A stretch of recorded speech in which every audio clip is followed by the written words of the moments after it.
Welcome to SoCal Sports Report's 89th podcast. I am John Stillman, along with Vince Morales and Jake Formansky. We are loaded tonight, so we're going to get right into it. And the first thing on the agenda is the train wreck occurring over at Anaheim Stadium, being engineered by Billy Epler. We're going to talk about the disastrous season this has been and the leadership going forward. I'm kind of getting into Vin's area here. I would like to see the general manager gone. I don't have any confidence in him anymore. He's had 3-4 years. His acquisitions have been blah. His team's never had a winning record. They say the farm system's improved. Maybe it is, but from what I see coming up, doesn't show me a lot of hope for the future. We'll get the feeling of Vincent and Jake. Vinny? Yeah, it's tough, and right. I've always been the guy who said, "Look, the cupboard's bare. Trout is a very valuable asset. If anybody's going to make a decision whether to keep or trade him, it shouldn't be the guy who's there. It shouldn't be Epler. It should have been somebody new." So for me, it's like half of the equation is solved, right, by extending Trout. But now you've got the same guy pulling the strings for everything around him. And to me, it just doesn't feel right. And let's go to Long Beach. Start over. Hey, it's starting to. I mean, the one thing, that, I kind of give a little bit of, leeway to Epler is just how bad DePoto left the organization in shambles when he was finally gone. And the farm system is getting better, but there's just no direction with this team.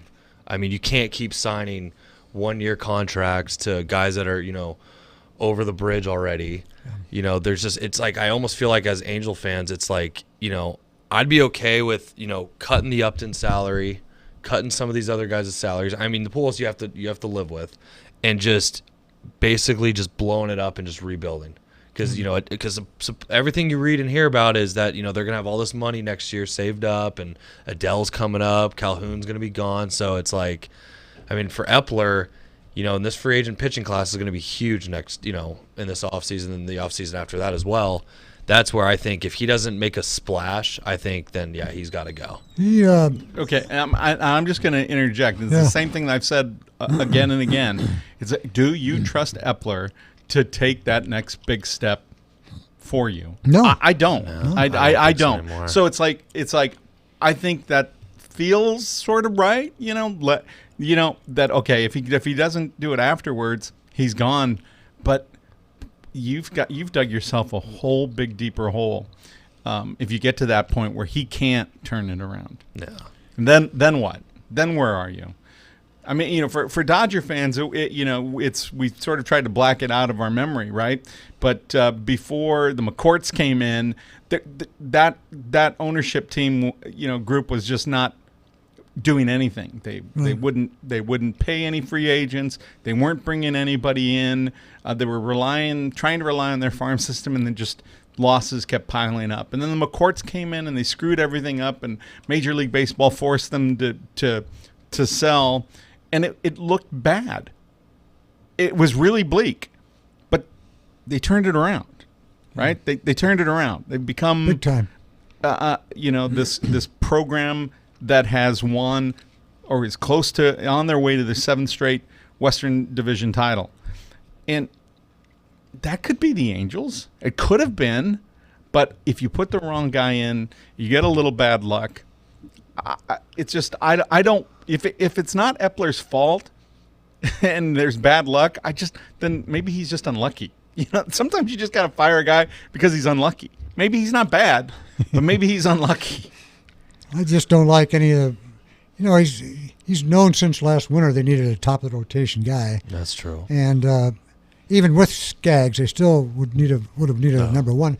And he hasn't done, Harvey, and Cahill. I mean, these were his big off winter signings.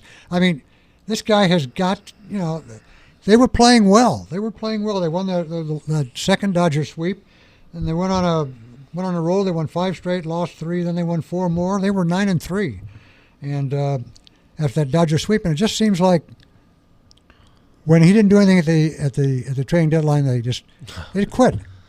Well, they quit. And watching the game before coming over here, I'm sorry, and I know that you like Osmus, but that dugout is completely done with him. There's no respect for Osmus right now. I mean, you could tell. I mean, Upton struck out on a call third strike look and flips his bat, and Osmus is just kind of like moping out there when it's like, dude, as a manager, you got to kind of stick up with your guy. You might not agree with it, but you're going to have to do it. And he's just lollygagging out there, and it's just like, you could tell, I think a lot of, even Victor Rojas, the Angels announcer was saying, like, you got to be, going out there, helping your guys out. A little support. And he just, and he hasn't. And it's just, I feel like, with Osmus there, it's just even made it worse because and I'm not just saying this because I coach high school baseball and I've been around the game and I love the game.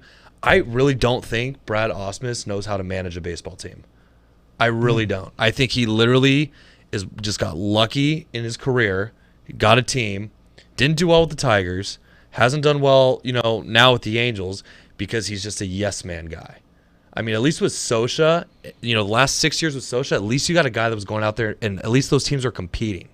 I mean, these teams couldn't be. I mean, this Angel team right now is. No, they quit. They quit. And it's just like, that's where it's like, it's almost to where it's like, yeah, Epler's got to go, Osmus. And I mean, honestly, it's getting to the point now where it's like, Artie might just need to sell the team. I mean, because I don't know if you guys read the article about the city of Anaheim. They're not budging on that new deal that he wants to make.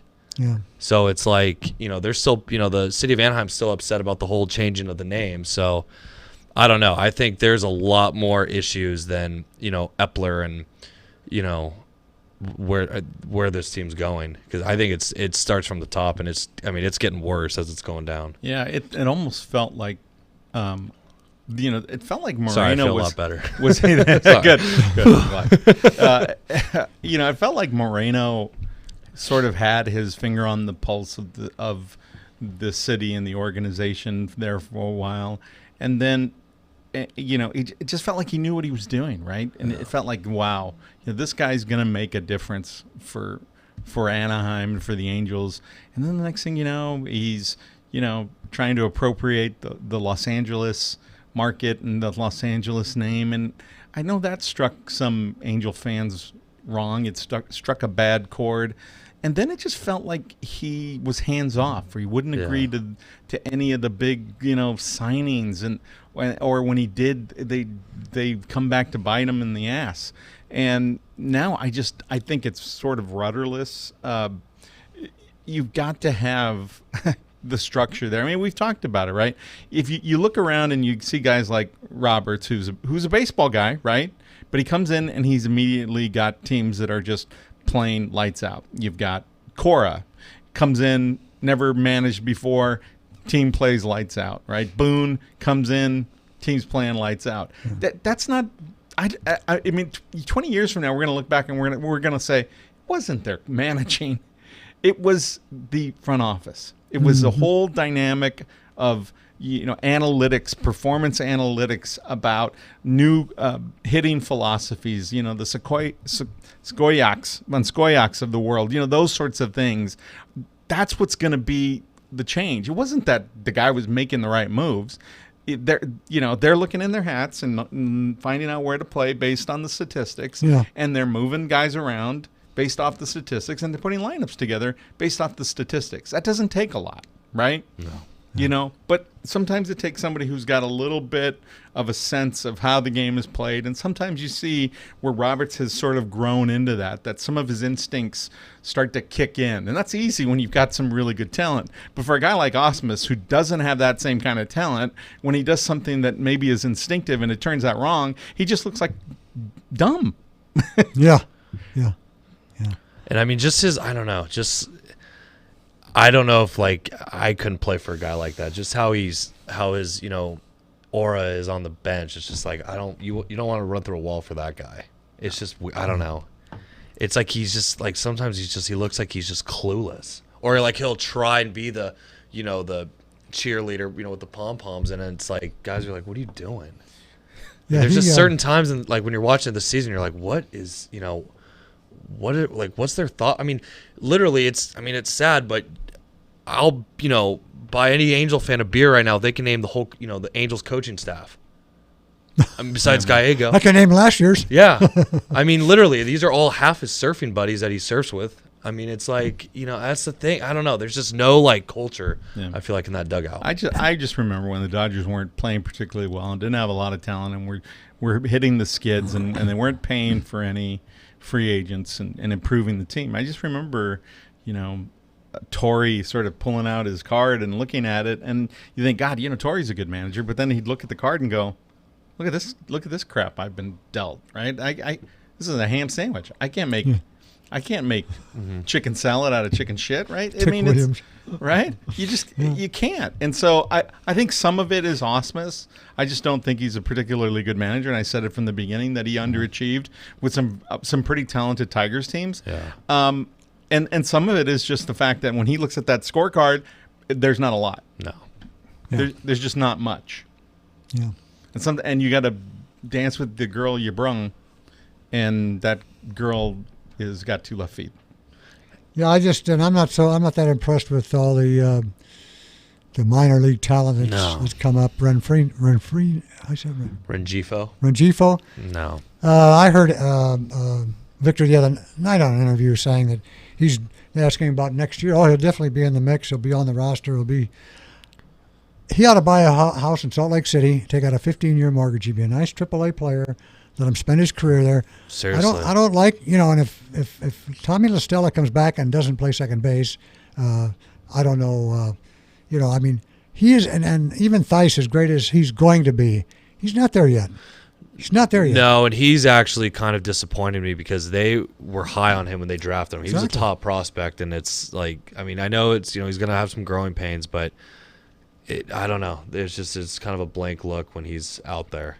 And, one of the most important position on the team is catcher.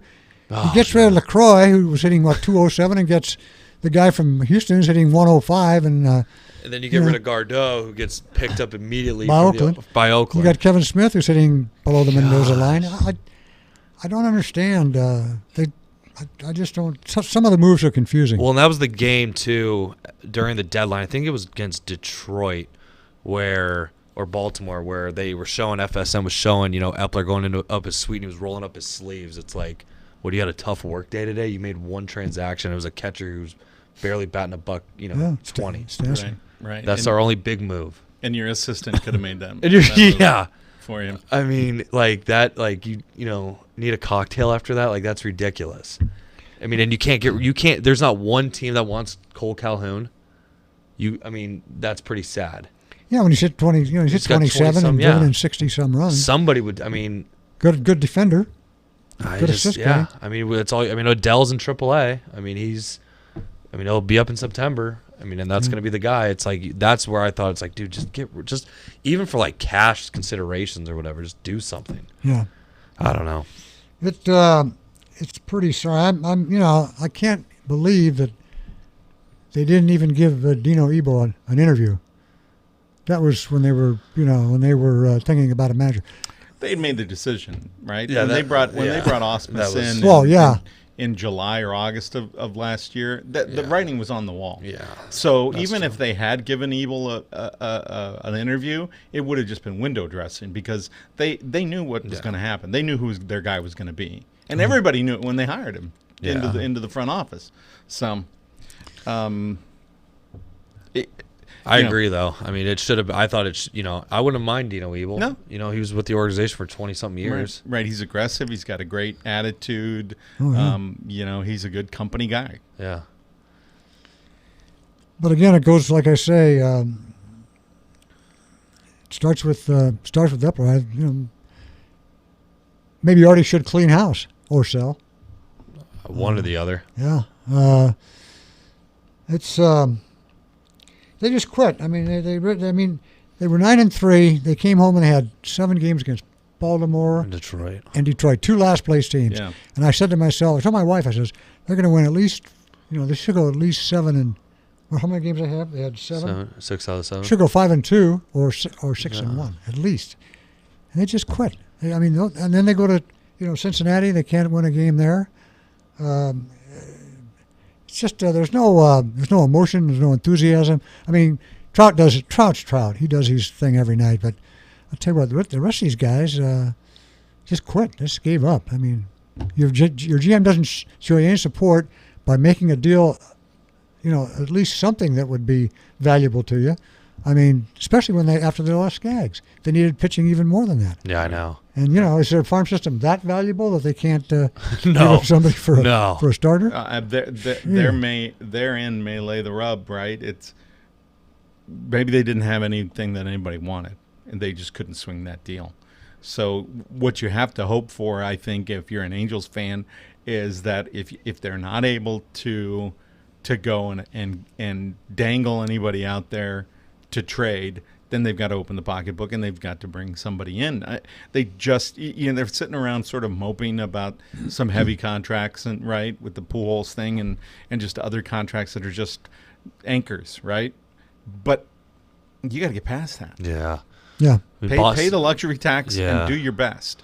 I mean, you look down at San Diego, right? And you see what they're doing and you go, well, I don't quite get it, but it was selling tickets and it got San Diego excited in the preseason, but we talked about that, right? We looked at it and we looked at the lineup and said, "Oh, that that lineup's pretty good, but look at that pitching staff." And Las Vegas agreed, right, with us. They said, they'll score some runs, but they're not going to win many. No. And Las Vegas put them essentially right where they are. They're on track to be right around where Vegas thought they were. 79 to 82 wins, something like that. Right. But at least they went out knowing that down the line they've got something in the bank, right? For Exactly. out of the farm system. I mean, you can look at it and say, God, I don't think I'd sign Hosmer. That guy, hits too many balls on the ground, and he's not your prototypical first base slugger. Right. I get that. Will Myers looks too tiny to really be a slugger, and he's been off and on terrible with his contract, and the contract was too big. But at least they tried. At least they tried. Yeah. And then they get rid of their big slow bopper to make room. And now, if you're a Padres fan, you're looking at that going, God, if we don't sign pitching, we got to wait for this team to mature. That's going to be another 2 years. Another right? decade. Yeah. Another 2 years of Machado's life, and Hosmer, he's just going to get older, right? Yep. Nobody gets younger, right? Another bad move I thought at the time by our buddy Epler was Zach Cozart. Oh, yeah. What a disaster. 3 years, $39 million. I mean, even when he's healthy, he's no good. I mean, I don't even know why, I hope, is this his last year of his contract? I think he's got one more. Yeah, one more, yeah. I don't want to see him anymore. Well, and that's the thing, and that's one thing that, I've talked to other people, and I like that Vince brought that up, is that Artie's got all this money. The Boston Red Sox did okay with going over the luxury tax. It's like, just start, if that's what they got to do, that's what you got to do. New York does it. Everyone's going to do. I mean, the Dodgers did it, a couple years ago, maybe? Absolutely. And you can, and you start accruing, right? And you strategically pay out that money knowing exactly what you're paying. Yeah. And you know that when you go over the cap, it's like a $10 million contract for somebody, but it ends up being like $12 million because you're paying sort of the interest on it, right, because of the competitive a balance tax, and it's fine. You just do it, and as long as you aren't a repeat offender, or you can be a repeat offender, right, but it goes up, then you gotta reset it, just like the Dodgers did. So you look at this team that has won, 6 going on 7 straight Western Division titles, back-to-back World Series appearances, and you just think, okay, you see what they paid for, and then they dialed it back so they could get under the cap and start it all over again. Right. Now they're happy to get back over the tax if they need to, if they get the right guy. I'm not going to sit here and complain that. Look, I'm enjoying the season, right? I have no delusions about this team in the postseason because the bullpen just doesn't have that killer instinct. They're not going to step on anybody's throat. But I'm enjoying the season. I'm really loving it. And there's so many guys doing well that I'm not going to be the guy who bitches about A.J. Pollock. And that contract, right? Maybe maybe he'll get healthy and he'll play well. It's fun. It's fun to watch it. And, Oh, yeah. And it's not like you go, well, we can't recreate that. It's like, well, you can try. Yeah. You can try. If you don't have the farm system, you've got to outlay some cash. You just do. You've got to outlay some cash. Well, the kids are great. They're energetic. They're getting everybody enthused. They're busting their butts and giving 110%. It's really fun watching all these young guys that are coming up. Everybody comes up, hits a home run, and it's been a great season. Yeah, and that's season. Contagious, right? Yeah. And that's contagious. Yeah. And when you come up and there isn't a lot of joy around, it won't. It's not. So. The Dodgers have a lot of talent, but there was nobody before the season saying that Matt Beatty was going to be, a guy or Eric Garlick. Anybody ever heard of him? And nobody thought that that Will Smith was more than the second or third catcher in the system, right? Everybody knew that they were biding their time by getting Russell Martin for Ruiz, right? But Will Smith is just one of those rare guys who's a better major leaguer than he even is a minor leaguer. Yeah. Right. Right? And part of that is because of the confidence he has as a defensive player. He's a great receiver. He's been in the system long enough. He knows the Dodgers system. He's a great receiver. He's a good defensive guy, and he's bought in to the hitting regime, right? The regimen, right? He's bought in, and he takes some good hacks. And it's very, very rare when you see a kid who can get to those balls up there consistently. Sure, he's going to strike out a little bit, but he's hitting the ball well. He doesn't get cheated. No. Doesn't get cheated. No.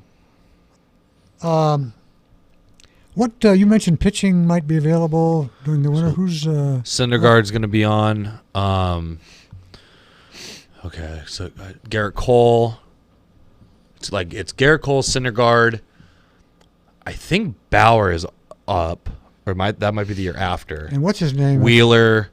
I mean, there's a bunch of Keuchel too. Is this the 1 year? Yeah. I want to say Kluber might be too, because it's it's this year. It's going into this offseason. The next offseason that is gonna be pitching galore. Ryu is a free agent. Ryu. Yeah.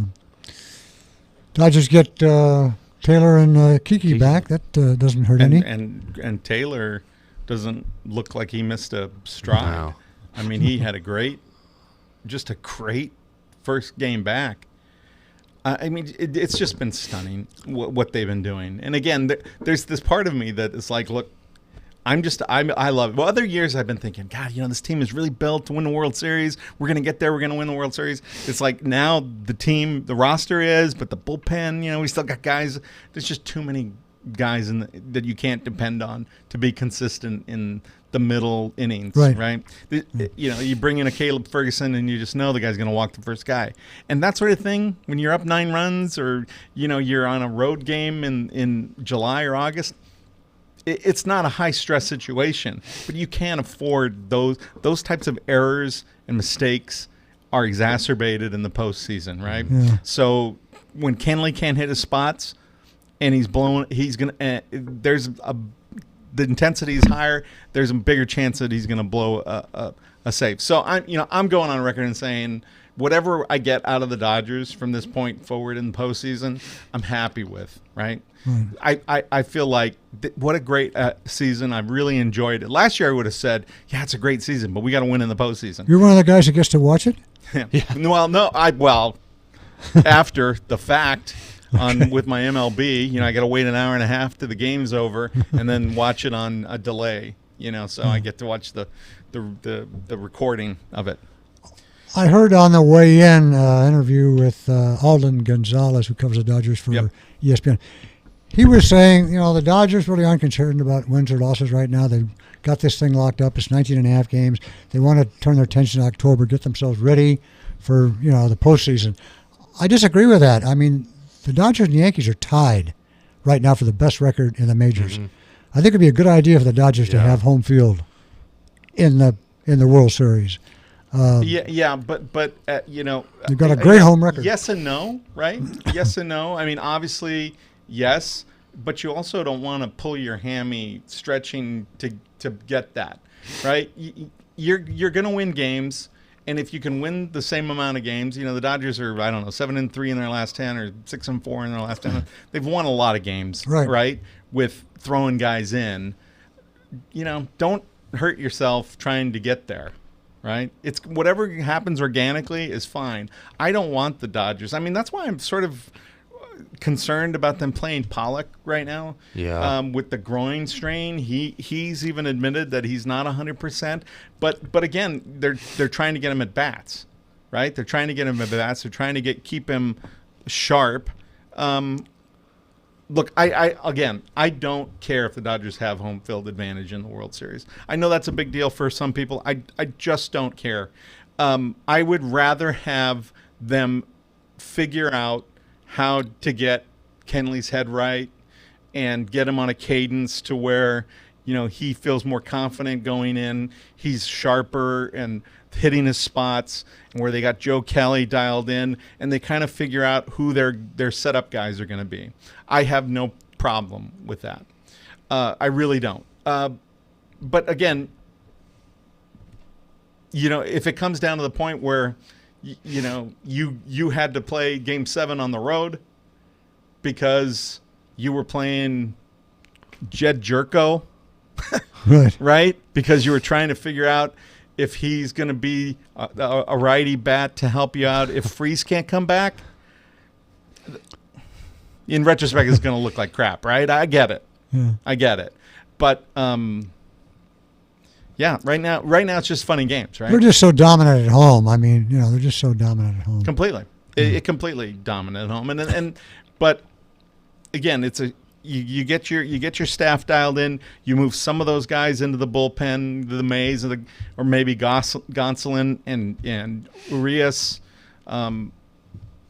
It's different. It's a whole different story, and I don't think it's necessarily a must. I don't think the Dodgers will not win the World Series because they don't have home field advantage. Is there one team in the National League that concerns you going into the postseason? Like the one that you're like short game, yeah. Like a national, like the Washington Nationals figure out their starting pitching.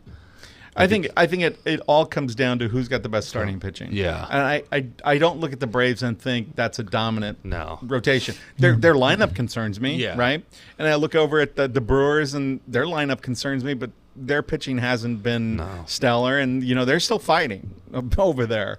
The Nationals pitching staff concerns me, but they're they got to put it all together. So. Any of those teams could beat the Dodgers in a series. Yeah, but concerned? No. I mean, if things sort of play out statistically, nothing really concerns me except for if somebody's pitching staff starts to figure it out and gets consistent and starts to deal.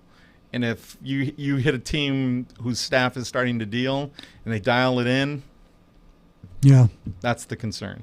So the concern for me is, will the Dodgers beat themselves? With getting a 3-run lead into the 7th and then giving it over to the bullpen and coughing up the ball on the goal line. The rosters expand September 1st. Obviously, Gavin Lux is going to be brought up. He's just I don't know that that's obvious. I didn't say he was going to play. He should be brought. They're discussing whether to just have him sit and watch. Yeah, I don't know that he's going to get a lot of it. I don't know that he's going to get a lot of the bats. He's going to get batting practice, but he's not going to be officially called up. That hasn't been set in stone. Right.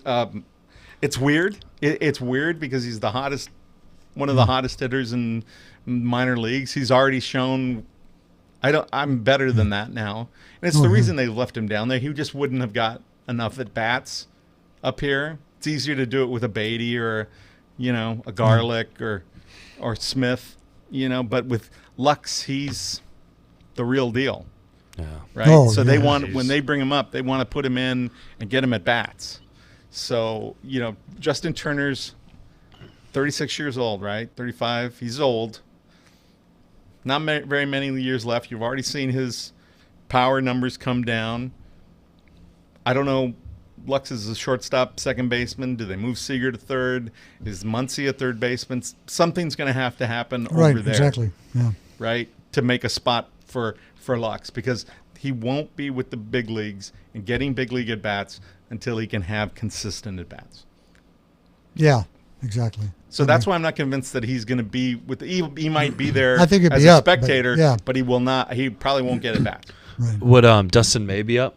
Yeah, Jeez, that'd be scary throwing him in the bullpen. they've thrown him in the bullpen. I mean, that's. it wasn't. He didn't do great, but No, they're but I trying mean, to get him. yeah. They're trying to get him on that sort of thing. It was very similar to what they did with Urias, and but Gonsolin and May and Urias, those are really the types of guys, you you look at and you think of them as starters, but if they can give you some innings in the postseason, God, that could be good.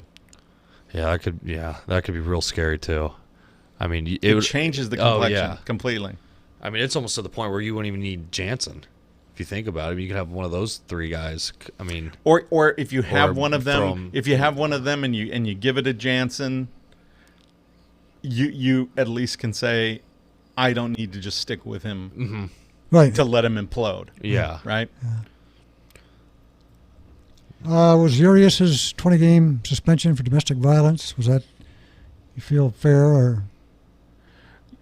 I know MLB had to make a statement, but they sure as heck took a long time Yeah, they I did. to mean, figure it out. I thought it was over. Yeah, I did too. I thought it, Um, he seems to have been very. I didn't Apologetic. see any of it. I'm guessing that Major League doesn't like it when players file grievances, and most of them take their punishment. It's probably right. I Yeah, think in this I think so. era, right? It just doesn't feel right. It's one of those things where if I was just hanging around with a bunch of sports people all day and all I read were the social media posts of sports people and just people who were Dodger fans and baseball fans and sports fans, right? It would probably be like, wow, it seems, like a lot, but I'm not. There's more of that beyond it where people like to chime in who don't even watch baseball. Right. And think, oh, he's a domestic abuser, he should be out forever. And, baseball thinks that PED cheaters are worse human beings than, domestic abusers. And they're, and as a person, you sit back and you go, yeah, that's weird, right? That the PED penalties are harsher than the domestic abuse penalties. But as a sports fan, it's like, this is our league and this is sports and that's my guy. And, if he's going to sit 20 games, he's going to sit 20 games. If that's what they said the punishment was, it's it, right? Right. Guys go to jail and they come back and you can call him an ex-con if you want. But once he's done his time, he's paid his penalty, right? Exactly. So yeah. there were no charges. This was all just against the personal covenant that he has with baseball, right? Yeah. This is your personal conduct, and it went against that, and they felt that it weighed in at that amount, and some of that is because there's no charges, right?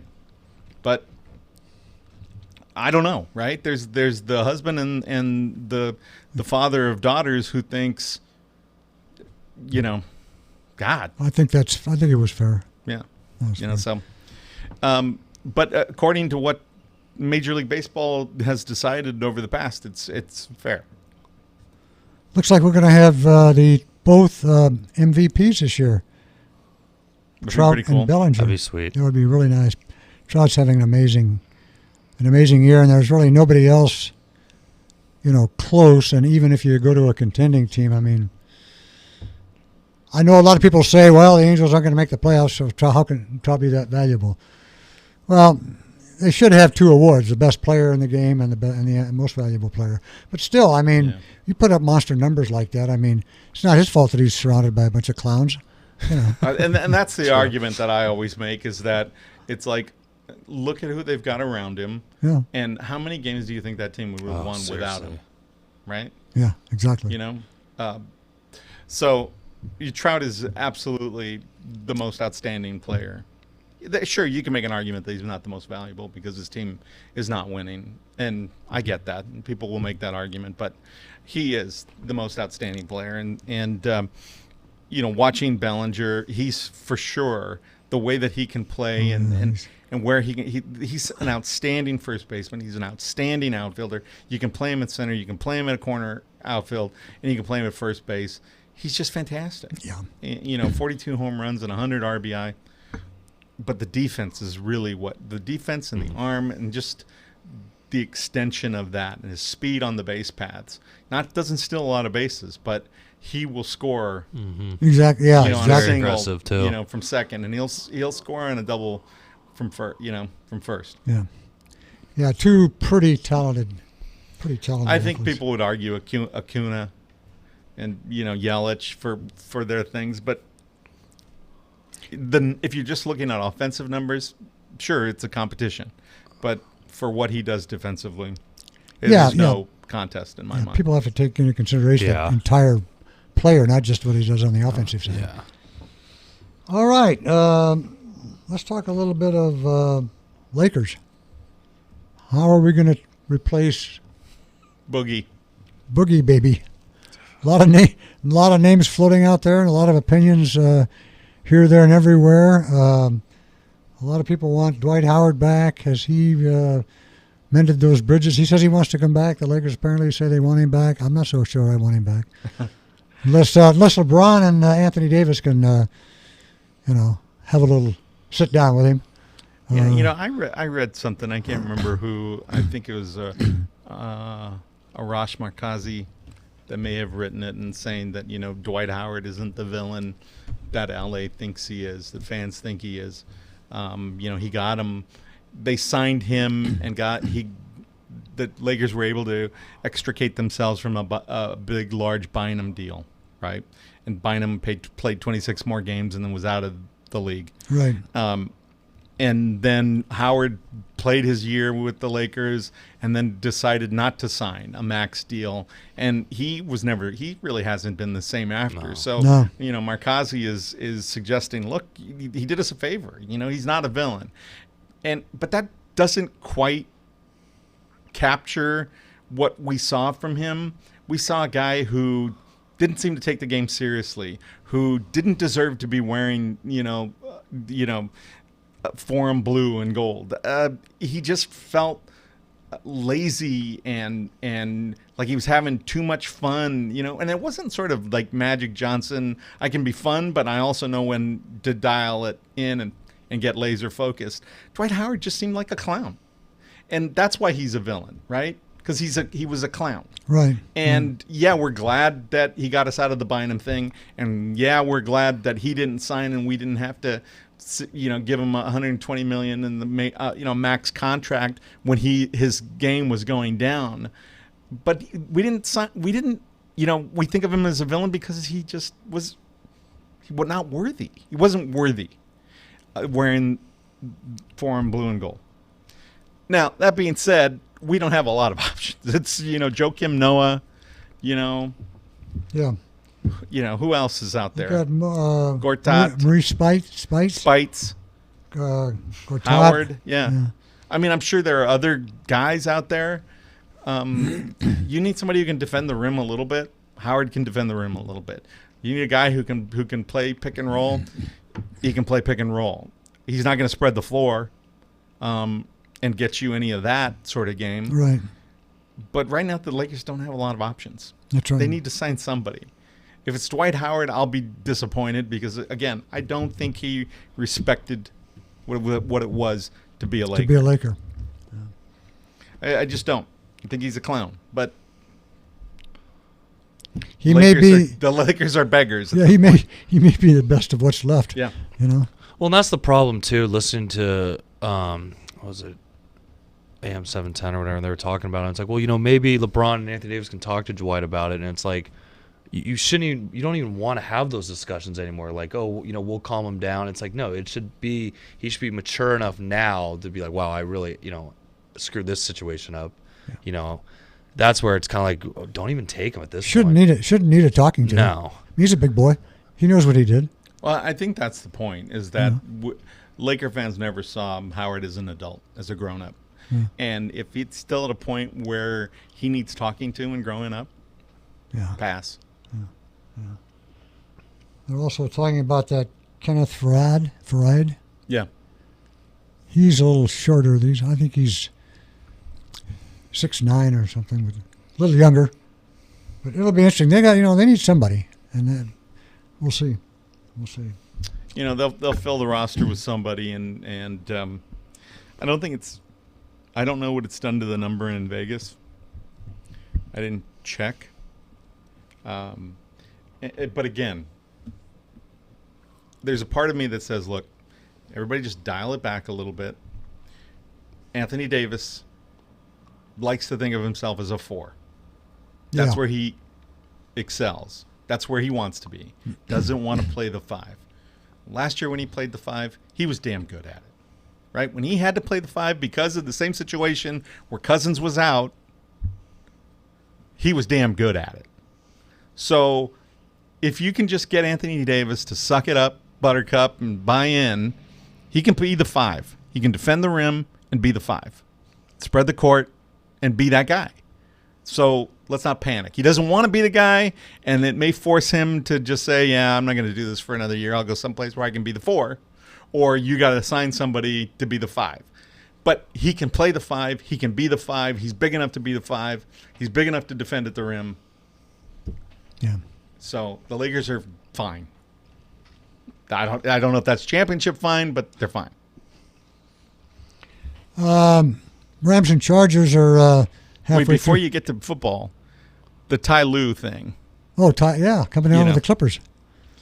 It just seems like, sometimes there are things that you do just, whether they're the best thing for your team or not, or you do them to just to spite the other guy.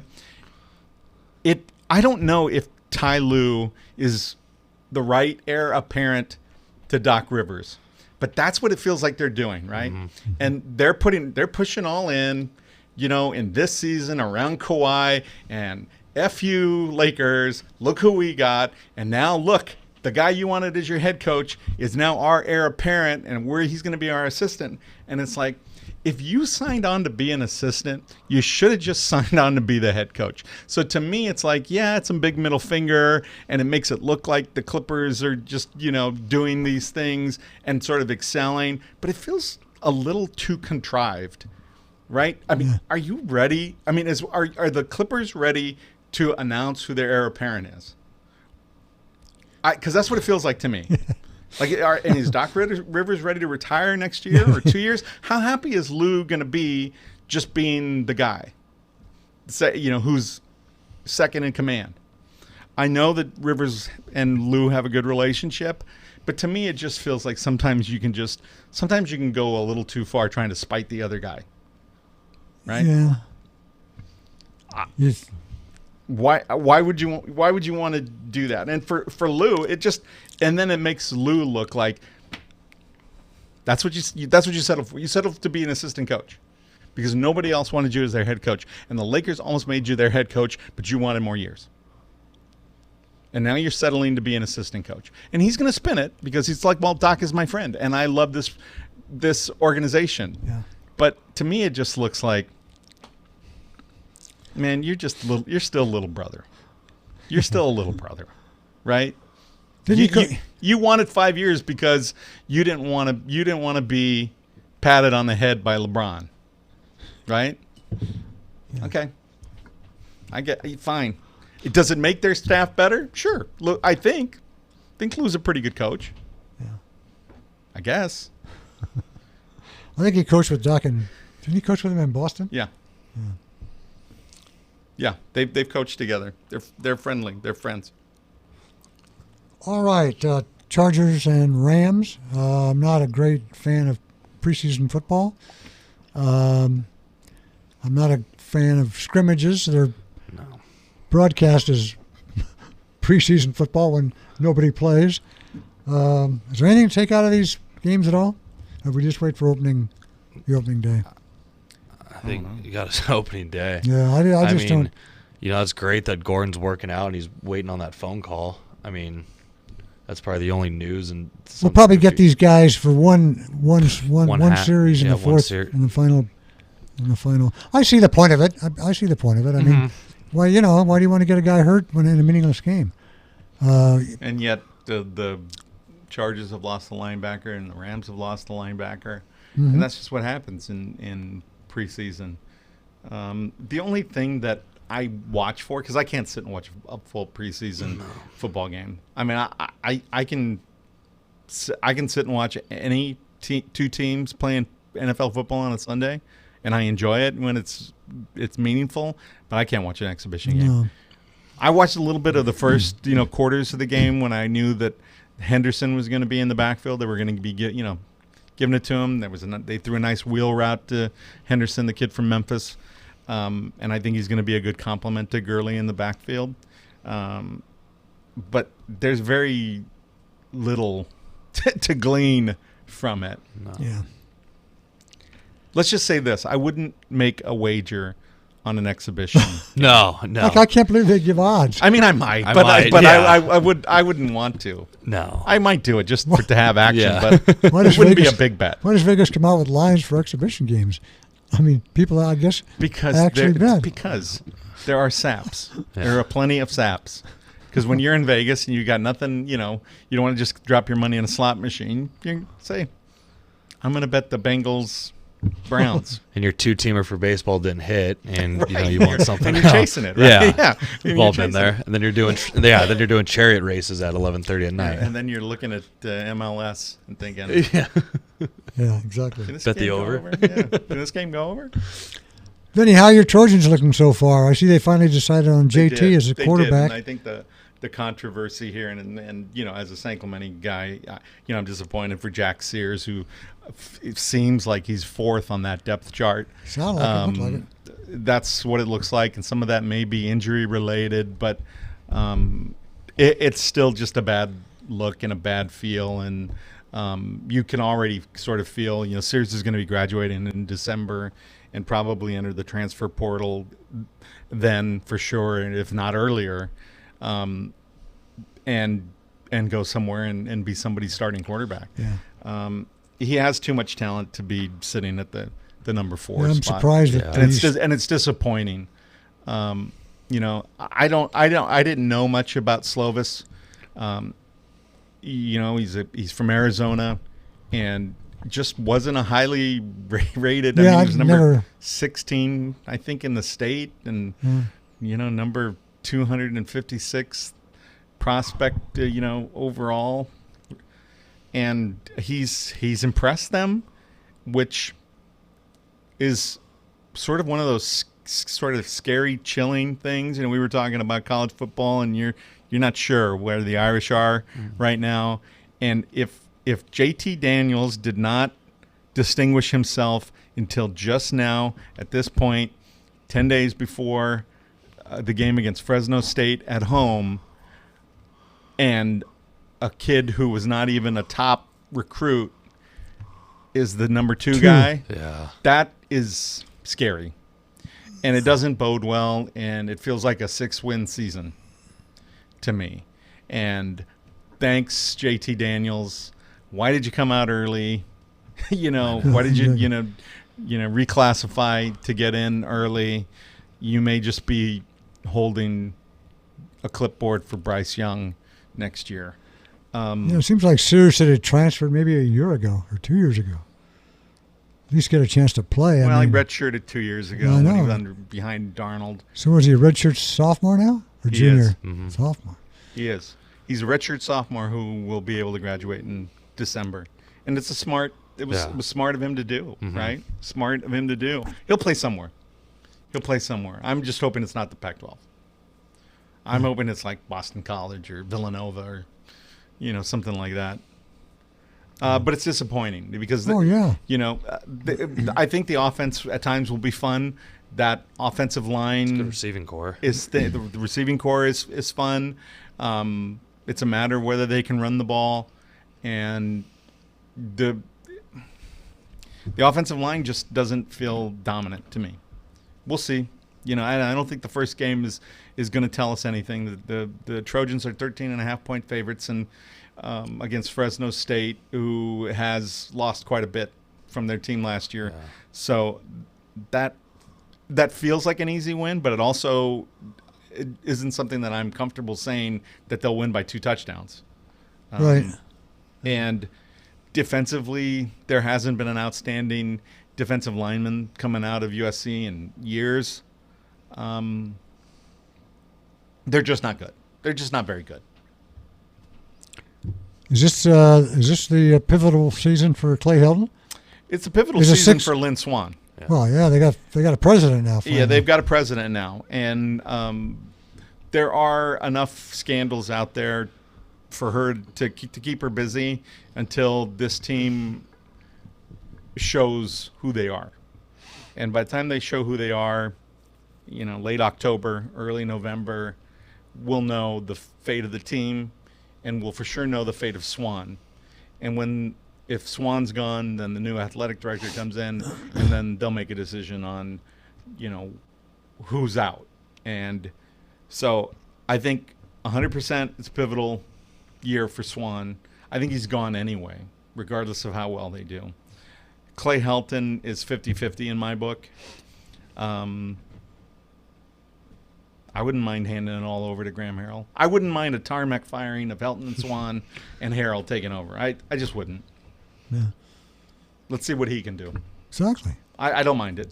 Helton was great when Darnold was there. As soon as Darnold left, he's gone in the toilet. Well, some of that is, I think some of that is recruiting. Yeah. But again, you just don't know what you're going to get. And meanwhile, Jake's over here pouting about Notre sorry, Dame. I know. God, I don't know. I 9 know. wins. For sure. Pretty good. Yeah, it's pretty good. It's a bad year. And I'm nervous against Louisville, and they're already Notre Dame's favored by 20. It's like I gotta, No, not I losing gotta sleep at sober night up a over little that. bit. Yeah. Well, I've been, I feel a lot better after my, Brad Auspis rant, so I can sleep tonight now knowing that. You seem lighter. I do. Gosh, I'm happier now. But I don't know where the Pac-12 is going to be. I think is there a possibility that USC could pull a rabbit out of their hat? Sure. There's nobody dominant in the South. Utah looks like maybe the favorite. Yeah. But you don't want to sleep on those other teams. Well, they get Stanford early too. That'll be a. That's going to be the test. Challenge. I mean, the thing is that if things go wrong against Fresno, and let's say, God forbid they lose, right? Let's just say that's not a possibility, even though it is. Let's say they win that game by 6, right? Let's say they're leading late, and Fresno State scores a late touchdown, and there was a lot of goodwill, and then the fourth quarter comes, and just like all these Helton teams, they play pretty well for a couple of quarters, can't score in the third, and then have to hold a team off, and even a game that you won felt like you lost. If that kind of happens with Fresno State and they run into a Stanford, who again is probably in an off year, and they run into Stanford, and they lose to an off year Stanford team, you're 1-1, that could go south very quickly. Mm-hmm. Because if you look at the schedule, it's they're on the road for a couple of weeks until they come back. So they could be 1-2 and coming home for a tough game, I think. But I'd have to check the schedule. But so for me, I'm just hoping for improvement, right? I'm hoping for improvement, and 6-6 would be an improvement. So they have Fresno State at home, which I think is a win. But if it's a small Close. window Yeah. win, it feels like a loss going into Stanford the next week, and then if that's a preseason 25 Stanford team, that feels like a loss. Then you got to go on the road to BYU, who I think they can beat, but you get BYU on the road. Yeah.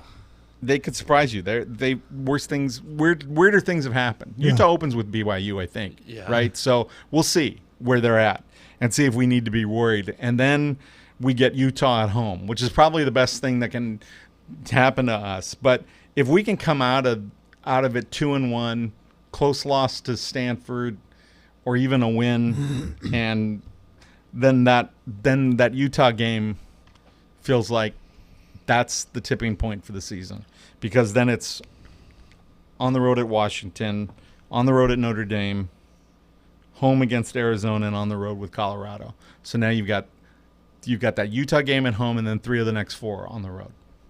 Yeah. That's the linchpin. That's the linchpin.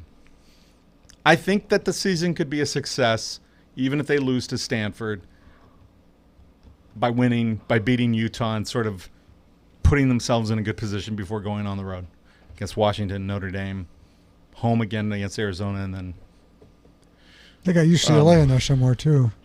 end of the year. They do. End of the year. Does anybody have anything to say about the Bruins? It's a quiet camp. Yeah, they It haven't is. said Nothing nothing. going on. Nothing. I don't know anything about that team. I wish I could sit here and tell you that they're going to be terrible, they're going to suck, and like I was able to tell you last year, like okay, so they beat the Trojans, but they were terrible. I mean, that was a terrible team. Trojans lost to a terrible team, and Kelly knew that was going to be a terrible team. And the only people who didn't know were every freaking UCLA fan that I ran into, who thought that Kelly was going to make them a 9-10 win team. It's not going to be a 9-10 win season for the Bruins this year either. No. They are on the road with Cincinnati and are underdogs. Yeah. Okay?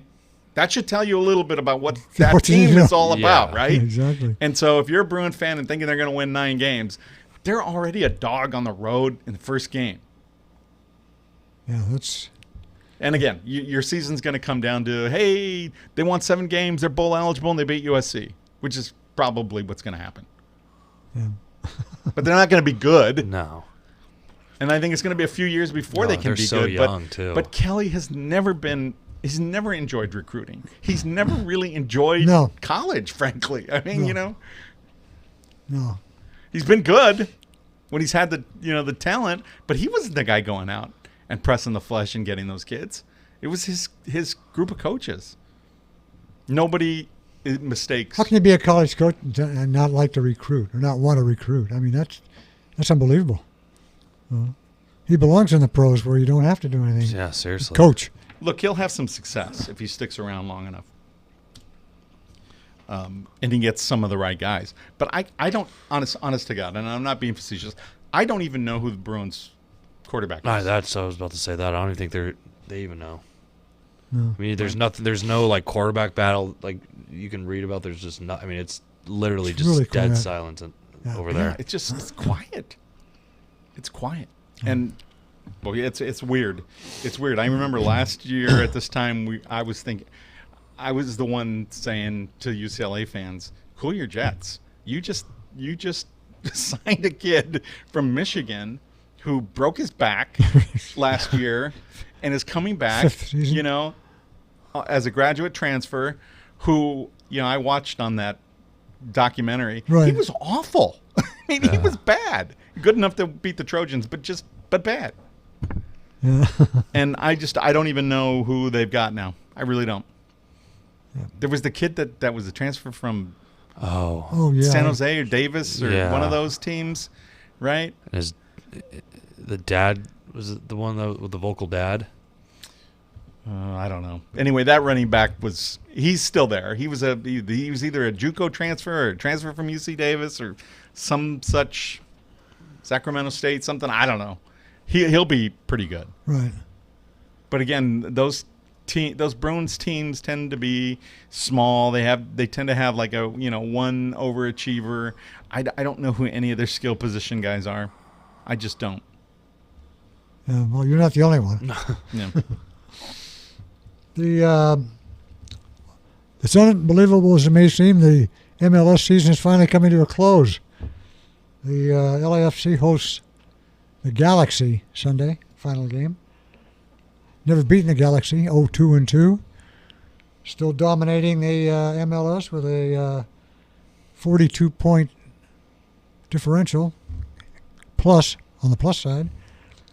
18-3-4. I mean, they better get their act together. The Galaxy, they just lost yesterday to some team in Mexico. I don't know what that's a new league's championship or some silly thing. I don't know what that's all about, but the Galaxy, they better figure out how to beat these guys, because as good as they are, they may run into the Galaxy in the postseason, and it might be a good idea to get a win against them before that happens. I'd love to see LAFC win the whole thing. That would be, they've been the most dominant team all they're year. the best. They're the best team. Yeah, and out I'd there. love to see them win the whole thing. But, then last year they got knocked out by Real Salt Lake and at home. This year I think they'll remember that. But still, I'd like to see them go out with a win against the Galaxy. So we'll see what happens there. Does anybody have anything else? No, there's not a lot going on. Quiet. High school football starts up this week. Yep. College football starts up this week. That's right. I got a lot of football. Have the Ducks or Kings gone to? Have they started camps yet? Rookie camp. Yeah, rookies. Rookies. That's about it. That's been boring. I don't think we're going to talk much about the Kings this year. I can just Or tell the you that Ducks right now. either. Well, the Ducks, I don't think are going to be lighting up the net too much. No. Yeah. This is a really unbalanced Kings team where you've got aging guys with bloated contracts, right? And kids who you are hoping can come in and excel. I thought Kempe was going to be a great player, right? I really thought he was going to be good. And then you see him not improve very much. And he had 14 goals last year. Yeah. When when he felt like that guy, he was going to move up his way up. Yeah, exactly. On the lines, and he didn't. And they signed his brother. Mm-hmm. Maybe that'll cheer him up. But he just couldn't finish. I mean, he could skate and he could handle, and he just couldn't finish. And maybe that'll improve, in his third season. And they've got a lot of young guys, and they're gonna try and build that team, but they're not gonna win a lot of games. Well, the Ducks have a lot of young guys, and Dallas Aikens from San Diego to coach them. So I don't know. Maybe it's kind of a moving from one, like you say, one generation to the next. I mean, the Getzlaffs and Perry's gone, and Kessler may not play anymore, and now you got to bring in the new guys and just hope that that they can learn quickly. And this coach is going to be, at least he's going to be run, speed. Yeah. Which is what Murray wants. Needed for 3 years. Yeah. The only equivalent I can think of is what they're doing to Antonio Brown's feet. Debriding that dead skin.